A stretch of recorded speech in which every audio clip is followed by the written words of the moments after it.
Greatness is a choice, not a gift, not luck, a choice. Every single day you decide who you are.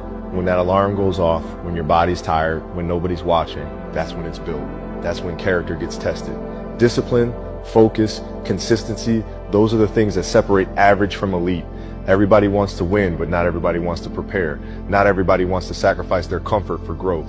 You can't cheat the grind. You can't fake work. The game knows, life knows. You got to fall in love with the process. The lonely hours, the small details, the moments nobody sees.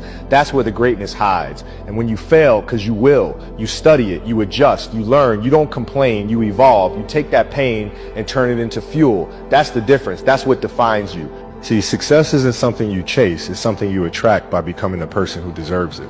So every day you wake up with purpose, you put in the work, you stay locked in, even when it's hard, because that's what Mamba mentality means. It's not about basketball, it's about life.